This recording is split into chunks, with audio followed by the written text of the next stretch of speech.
I write with the magic inside. You never know what will come. Take my hand and let's go to a magical land.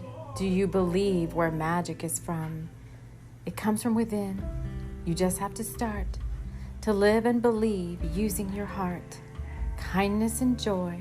Love is a sacred toy. Use it to guide you. Use it to thrive. Always keep the magic alive.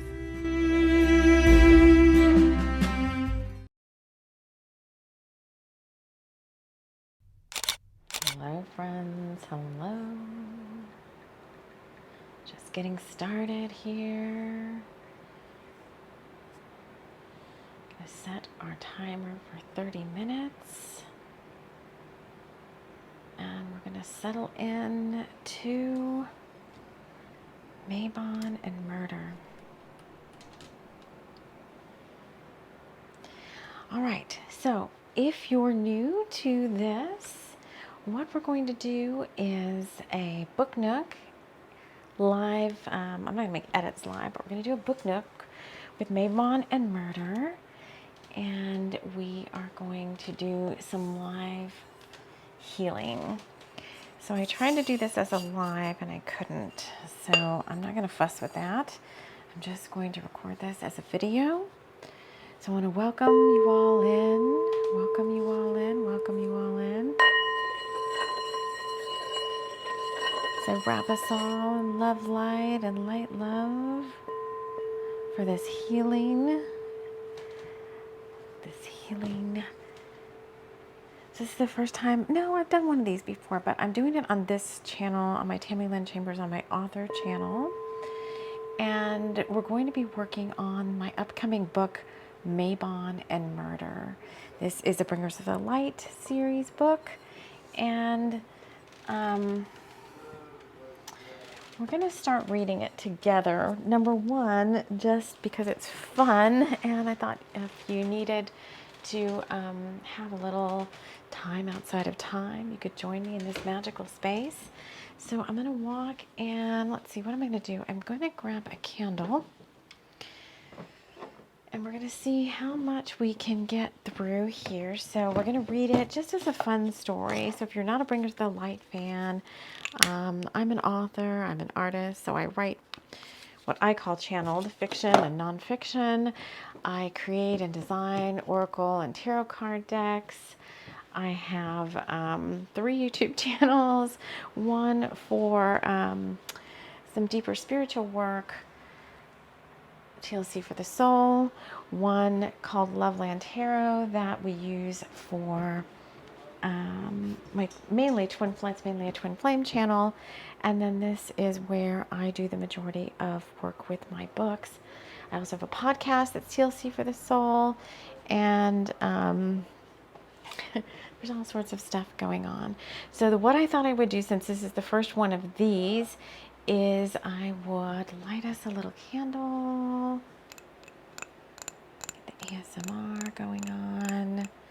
You could sit back and relax. Bringers of the Light, I think, is one of my most popular series. All my ebooks are free to read. Links to everything I talk about are in the notes of this show if you're interested in reading one of these. This one is not out yet. I want to have it come out right around the autumn season, so it needs to get finished. And what we're going to do here is we're going to read a few chapters together, starting at the beginning. We're going to bring in some Reiki healing with the, I have it over here. My dog is going to start barking. I just know it. Let's see how many barks there's going to be. I'm going to have to pause this and come back. All right, so I had a chance to go grab myself a more fun drink than water. I like water, but we're going to be using the candle. This is our Reiki amplification crystal, and we're going to be bringing in some a peach selenite heart, as we settle into this story. So this is angelic Reiki. I don't really have to do anything. The angels will come in and administer the Reiki, whatever healing is most needed by you in this now, whatever you need for your highest and greatest good to feel better in this now. This is the type of healing that's being offered. This is physical, mental, emotional healing and well-being. This is a time to sit back and relax and receive and enjoy a fun story as we are bringers of the light. As I was saying earlier, it's a story of like people like you and me, here to bring the light to the world, here to overcome the darkness, here to inspire and uplift. All of my stories, everything I write is done with intention for healing, motivation, uplifting, empowering, and entertaining you. Hopefully we can have fun and laugh, because this spiritual journey doesn't always have to be so hard and so difficult all the time. So what I'm going to do is I think I'm going to switch to single page. Where is it now?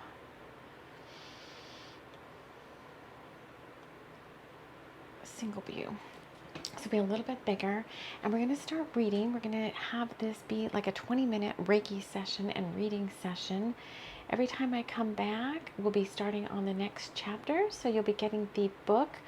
I'll also be using my Apple Pencil to highlight. So part of this for me is getting the book done, reading it with you to help us all enjoy the season. In this case, Mabon, which is like the autumn equinox season. So hopefully this book will be done by then and we can release it. That's the goal. Anyway, look, when I started it, and I don't know if you guys can see, and you don't necessarily have to see this, but I started it in 2022, and I think I actually might have started it the year before that, and I started putting it into the manuscript in 2022, so I'm way behind on this one. And then I stop every year because I'm like, well, it's not Mabon anymore. So our dedication is to the natural world, big and small. You always amaze me. So I'm going to start reading, allowing this Reiki to come in now. And if I see anything that needs to be corrected, what I deem that it needs to be corrected as I'm reading, I'll be highlighting with the pencil. So if you haven't already, you may want to get a little drink, a little cozy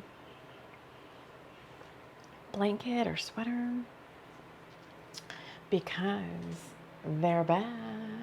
They're back. Abigail and Dakar, my bringers of the light. I don't like the way that thumbnail looks.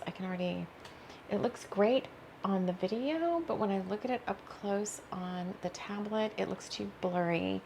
So I think I'm going to have to go in. What if I write redo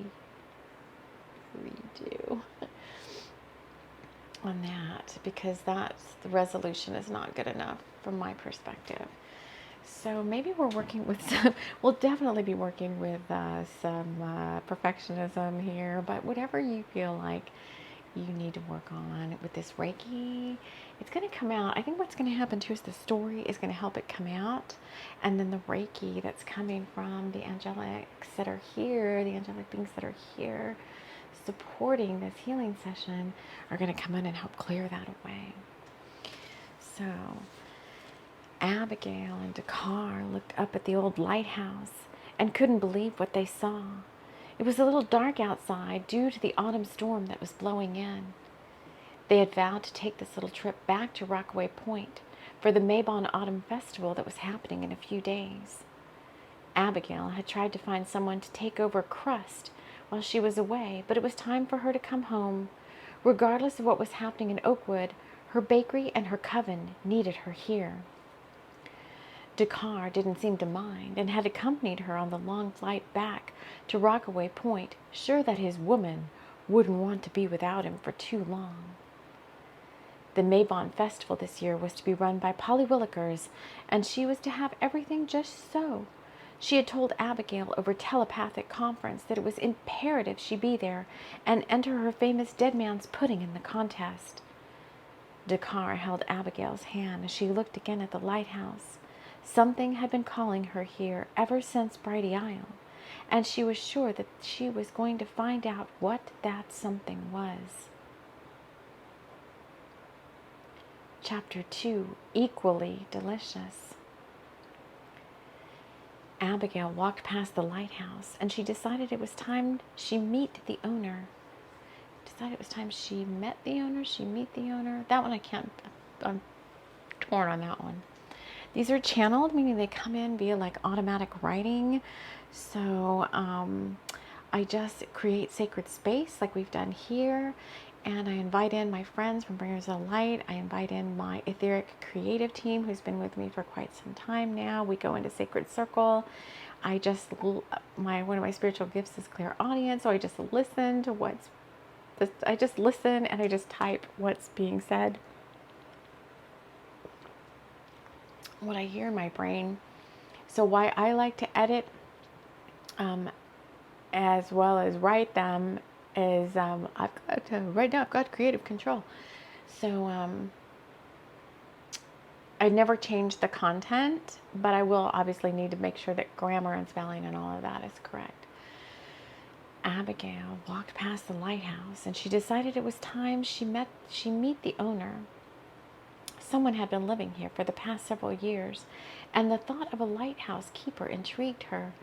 There were only a few days before the autumn festival, but she had her latest creation all ready to go. It was to be a surprise, even to her, as her guides had given her the recipe and asked her to throw everything in a large casserole, say a certain light-filled incantation, and then cover her eyes. Rainicourt, her trusty raven familiar, had been instructed to add the final ingredient, of which must remain hidden even from you right now, dear reader. Abigail was to, on the day of the festival, bake the entire crockery in the oven for 45 minutes, and then take it swiftly to the judge's tent. She had won many a baking contest this way, but usually she was privy to what the final concoction would be. This time, the guides remained mysterious, even to the last drop, wanting to surprise even her with its goodness. For this magical treat held more than savory sweets. It had a special spell meant to drive out the person who had been knowingly, it's been said, putting poison in the town's drinking water, causing an uproar when several Rockaway Point citizens had taken ill after drinking sips of water from the town hall fountain. The town chemist had been called, but it was old Polly Willikers herself who had discovered the deed. It wasn't so much a poison that could kill as it was something of a truth serum. The two unsuspecting drinkers, having previously pledged their love to each other several hours before the water fountain drink, had, after taking those fateful sips, turned against each other with such truth-speaking about this adultery and that second-hand woman that the whole town square had to cover their ears, such was the defamatory nature of the words. It was on that sunny afternoon, several days prior to this, that the incident had occurred. It had quickly spread across town and had taken note. It had quickly spread across town and had taken note. Of our girl about town Heather happenstance. It had quickly spread across town and had taken. I might do something with that. And Heather, in her zest for news coverage, had happened into the Chai House tea bar just in time to talk to Polly Willikers, who was having a trite tea before picking up her familiar Scratchy at the vet. Now Scratchy, being as magical as he was, didn't really need a veterinary visit as much as he really needed to see Poodles.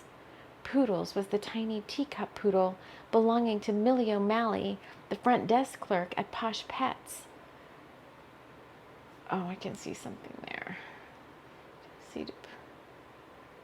This needs to change for continuity because Poodles belongs to Clark, which is the vet, and Poodles is not a teacup poodle anymore. I think she's a standard size poodle, so I need to change that. So if I ever do bring in an assistant, I need somebody to help with like this kind of stuff, helping me with continuity. That's one big thing. Posh Pets was a new to Rockaway Point business, and everyone in town was curious where the owner and young vet Clark Witherspoon had come from. Scratchy didn't really care about Clark or Posh Pets. It was something about poodles that intrigued him, and he had badgered Polly tirelessly until she had finally made him an appointment. So there, under the guise of hairball tummy troubles, Scratchy was making himself known. He would get to the bottom of this even if he had to stay overnight. Something wasn't right in Rockaway Point, and if his mistress and the bringers of the light were too busy to notice, then by darn it, Scratchy, as always Scratchy, would be the one to save the day. He usually is in a lot of these books. Such high hopes for the 10-pound tabby. At least he looked like a tabby right now. Abigail took a deep breath and knocked. The old lighthouse and accompanying dock creaked and groaned in the wind of a light storm blowing in off the coast. The door remained closed, and the knocking didn't seem to have been heard. Abigail was just getting ready to leave when the door slowly creaked open. A hand appeared in the dark background, and a young woman's voice beckoned Abigail inside. Oh, I have to do a sultry whisper. "Come on in," the voice said in a sultry whisper. It's just a whisper. "I'm trying to save my voice for tonight," Sea Star, a.k.a. Ramanda Beckensworth, said from the other room. "I've got to broadcast tonight." Abigail had no idea what the girl was talking about. She had expected an old sea captain to open the door, not a sultry young voice actor. "My name's Abigail," Abigail said, wanting to be polite. She didn't know what had drawn her to the lighthouse, but she had been enamored by it for quite some time now. "Broadcast?" she said, perplexed. "Oh, you must not be from around here, then," Ramanda said, brushing her auburn bangs out of her eyes. "Yes, the radio station only broadcasts from midnight to 1 every night. I'm Sea Star, your local AM radio hostess. I do a show called The Witching Hour. You should listen sometime. There's something for everyone about town." "How quaint," Abigail said, smiling. Although the word quaint wasn't usually in her repertoire, she liked this girl immediately. "I would love to hear the show," she said. "Well, stick around for a few more hours and you can join me," Ramanda said. "It gets a little lonely around here sometimes." "Oh, I would love to, but I can't," Abigail said, feeling like she had known Ramanda forever. "Maybe another time. I'm working on a magical creation for the Autumn Festival, and I have to get everything ready for my booth. I'll be doing tastings from my shop. You should come see me there," she said, hoping that Ramanda would. Before Ramanda could respond, Abigail heard a familiar voice in her mind. "Come quick," Dakar said telepathically. "We've got trouble." Dakar, I gotta switch that. "I've got to go," Abigail said, turning to leave. "My boyfriend needs me right now. Something weird is happening at the town square." How could she know all that? From a simple pause in the conversation, Ramanda, who we'll call Sea Star from now on, wanted to know more. Ramanda, well, we didn't call her Sea Star there, right?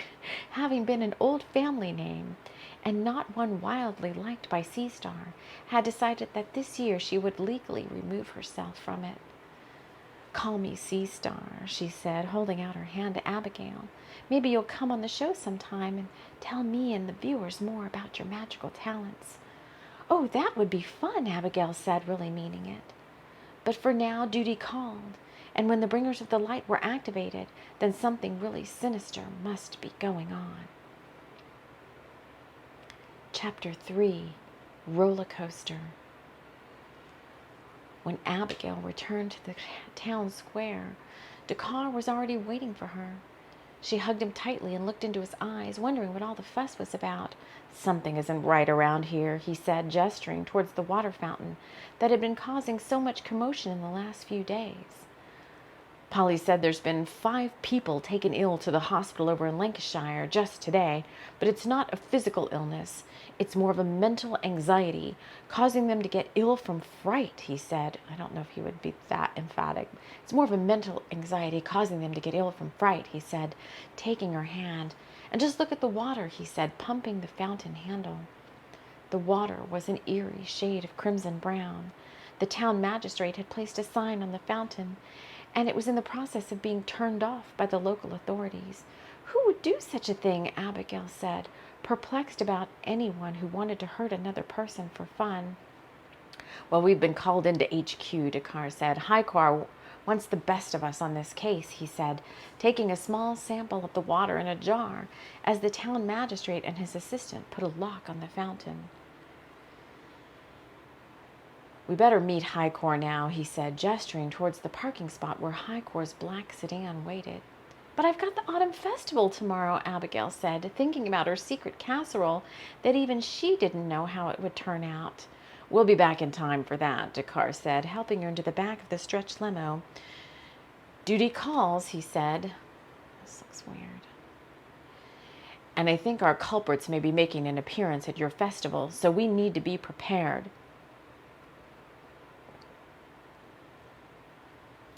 Meanwhile, at Posh Pets, Scratchy had his eye on Poodles.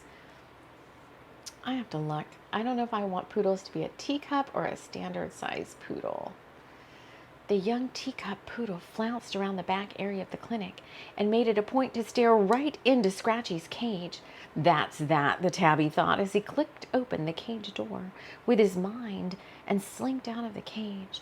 The vet had been pumping him with one of my favorite parts. Oh, let me tell you, when these channel in, they're just as much fun for me as they are for you. The vet had been pumping him with hair balm medication, and he coughed out a huge ball of tabby-colored fur. He felt much better, and was even able to slightly levitate himself to see the front of the clinic where young Poodles appeared to be helping Clark Witherspoon load something in a tote bag. There, Clark said to Poodles, patting her lightly and putting something in a small locket around her collar. All this will be over soon, he said, loading the tote bag with what appeared to be jars of a white substance. Scratchy was suspicious, and he tucked himself out of sight so as to hide away, waiting for Clark and Poodles to leave on their walk so he could investigate further. There was something going on in town causing folks to go on a roller coaster ride of emotions, and it had more to do than with tainted drinking water. The last thing Scratchy saw before tucking back into his cage was an old magazine clipping. There was a small child holding a teacup poodle.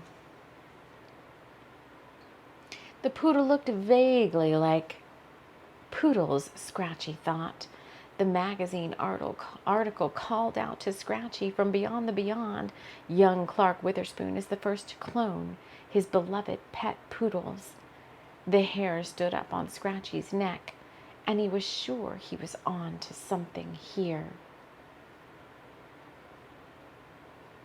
Chapter 4. We've Got This. The limo pulled up to the curb at Crust and deposited Abigail precisely at 8 a.m. Having spent the night at Stargate HQ, she had received her orders on how to handle this situation around town. Dakar had also been prepped and was still waiting at headquarters for his instructions. He knew it wouldn't be long, and then he could come back to town and join Abigail at the autumn festival. He had been receiving special guidance from the Angel Squad, and his instructors, I have to breathe, his instructors were upgrading him to a higher vibrational frequency so he could bring in greater levels of light. He waited patiently in the healing pod for the upgrade to take place. Abigail went to the cooler to retrieve her cauldron. It had been waiting there with all the ingredients except for the special one that Rainicourt was to add right before the judge's tasting. She loaded her equipment into her car and placed the cauldron on the floorboard. She didn't want this special brew to spill before it even got there. The festival grounds were bright and cheerfully decorated with pumpkins and fall colors. The tents for each each entrant. Yeah, the tents for each entrant were gaily flying the town flags, as well as the ancient core, I don't think that's right, ancient something, of the medieval regalia. The town, having just celebrated its 500th year as a sovereign space, where all souls were welcome regardless of anything that might set them apart elsewhere. Young children bounced about in costumes of fairies and gnomes and Halloween spookiness. Abigail pulled up next to the tent of a Mr. Hanley Mathers, his being closest to the parking area. Abigail didn't know him personally, but did know he was new to town and had been rumored to have left a particularly nasty relationship behind in his hometown of Glistening Gulch. Oh, Glistening Gulch, I think, comes up in another story. There's so many unfinished stories, you guys. We're gonna have plenty of healing sessions to do together. Hanley was outside his tent, hanging a skeleton and beaming a smile up at the beautiful sky that was being quite cooperative at the moment. Rain was said to be coming later in the day, but the festival grounds were well prepared with tarps and awnings, just in case folks needed to move under the brightly colored spaces for protection. Now, unbeknownst to mortal folks at the festival, a small band of gypsy gnomes and goblins had set up camp just outside the fairgrounds. They had the special task of keeping everyone especially spooked and beguiled so as to have a merry event. Highcore had thought out this plan very carefully, and gnomes and goblins would be a perfect foil to what was really being planned for later that night. If bringers at the Light HQ were correct in their forecasting, then the evildoer would show themselves at this festival and try something dastardly. All was well, though, as every base and magical space was covered by the light, and no dark plan could foil the night for long.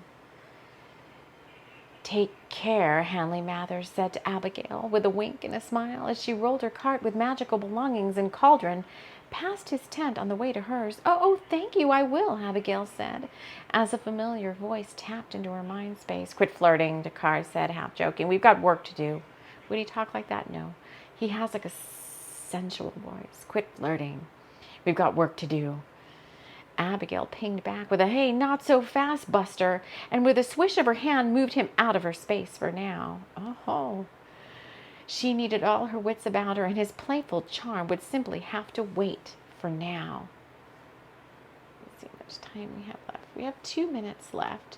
So I'm going to stop here. We're stopping at, I'm going to mark this. We're going to come back here at chapter 5. So I hope you enjoyed this. I'm going to let the Reiki healing finish up right now.